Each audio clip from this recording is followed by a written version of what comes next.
ଯାତ୍ରା ରାଜାଙ୍କ ଯାତ୍ରା 2 ବର୍ଷ ଥରେ ବହୁତ ଉତ୍କଣ୍ଠା ସହ ପାଳନ କରୁଥିଲେ।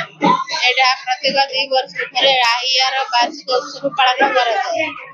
ମାଙ୍କର ଯାତ୍ରା ଆରମ୍ଭ ହେଇଯାଇଥାଏ ଶନିବାର ରବିବାର ଶନିବାର ରାଣୀ ଯାତ୍ରା ଆଉ ରବିବାର ମୁଣ୍ଡନ କାର୍ଯ୍ୟକ୍ରମ କରାଯାଏ। 7 ଖଣ୍ଡ ଗାଁ ବୁଲି ଆସିଲା ପରେ ଏଠି ବଳି ପକାଯାଏ। ତାପରେ ପିଲାର ମୁଣ୍ଡନ କରନ୍ତି। या पर मानसिक पूर्ण करी जे जगह को जाय ए राजामांग होचंदी आके होचंदी 7 भौणी अरे अछंदी 6 भौणी बंद पाखरे आ गोटे भौण अछंदी 7 भौणी गाँकर मानसिक जे जा मानसिक कले समस्त पूर्ण होची। ए विश्वास जगु बहुत लोग छुटुछंदी।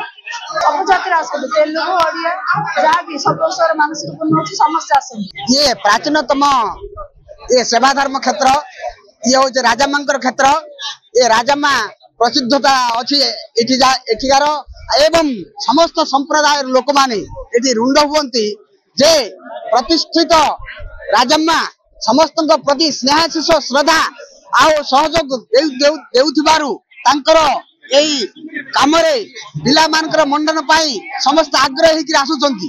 से पिला मानकर मानसिक पूर्ण हेउथिबारु पिला मान भी सबल सुस्थ रही पारचंती। तेनु करी एटा जुग जुग धरिकी आमर एठी चलछि। गोटे वर्ष परे एई राजम्मा मंदिरंकर सेवा करा जाए।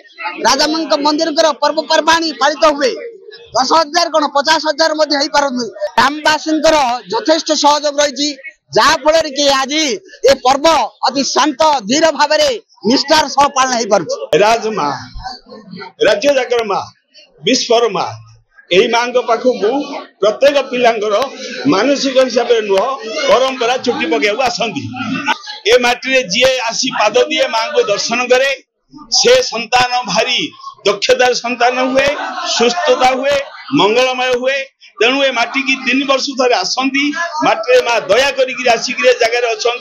तेणु समस्त संतान को आनी चुटी पका जाए समस्त मंगल हुए। ये मंगल कारिणी माँ तेणु समस्त मंगल विशेष अनुरोध करे दया माँ चरण तले।